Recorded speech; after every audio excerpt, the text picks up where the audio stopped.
আসসালামু আলাইকুম বন্ধুরা, আমি তরিকুল ইসলাম আছি আপনাদের সাথে। আর আপনারা দেখছেন তরিক ভাই ইউটিউব চ্যানেল। বন্ধুরা, আমরা মাঝে মাঝে ফোনের ডিসপ্লে সংক্রান্ত বিষয়ে অনেক সমস্যায় ভুগি। তো এমন হতে পারে যে আমরা ভাবতেছি যে আমাদের ফোনের ডিসপ্লেটা হয়তো নষ্ট হয়ে গেছে কিছু কিছু সেটিংসের কারণে। এমন কিছু সেটিংস আছে যেগুলো অন করে রাখলে মনে হবে যে আপনার ফোনের ডিসপ্লেটা হয়তো নষ্ট হয়ে গেছে। তো বন্ধুরা, আজকে আমি আপনাদেরকে এরকম 3টা প্রবলেম সম্পর্কে ধারণা দিব।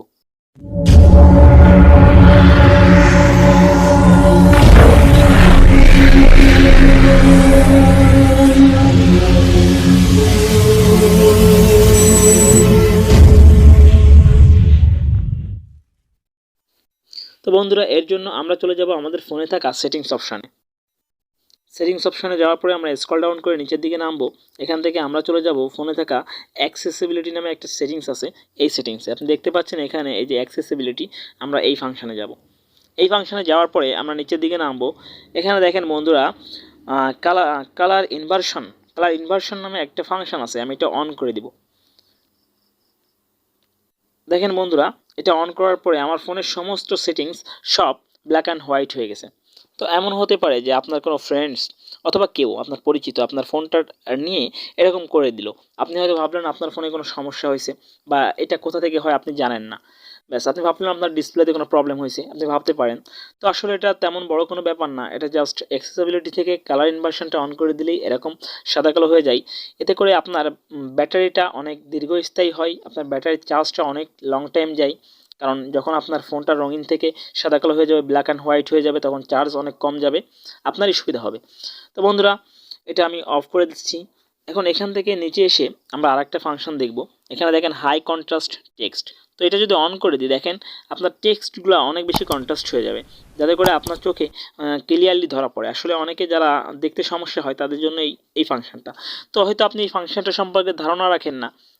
আপনার ফোনে হয়তো বা আপনার ফ্রেন্ডস বা অন্য কেউ যদি এরকম এই ফাংশনটা অন করে দেয়, তখন হয়তো আপনি ভাবতে পারেন যে আপনার ফোনে কোনো সমস্যা হয়েছে, যার কারণে আপনার ফোনের এরকম ডিসপ্লে শো করছে, এরকম সেটিংস শো করছে। আসলে আপনি বুঝতেছেন এখন যে এটা আসলে কোনো প্রবলেম না, এটা জাস্ট অ্যাক্সেসিবিলিটি সেটিং থেকে হাই কন্ট্রাস্ট টেক্সট এই অপশনটা অন করে দেওয়া। তো যাই হোক, আমি অপশনটা এখন অফ করে দিচ্ছি।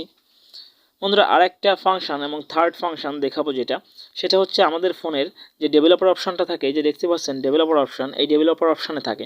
হয়তো অনেক ফোনে ডেভেলপার অপশন থাকে না, কারণ তারা ডেভেলপার কি অপশনটা কীভাবে আনতে হয় এটা জানে না। তো এইটার জন্য আমার একটা ভিডিও আছে, আমি ডেসক্রিপশনে দিয়ে দেবো যে কীভাবে আসলে ডেভেলপার অপশনটা আনতে হয় যে কোনো ফোনে, আপনারা দেখে নেবেন। তো যাই হোক, এখান থেকে একটা ফাংশন আছে, আপনারা দেখবেন, আমি দেখাচ্ছি আপনাদেরকে।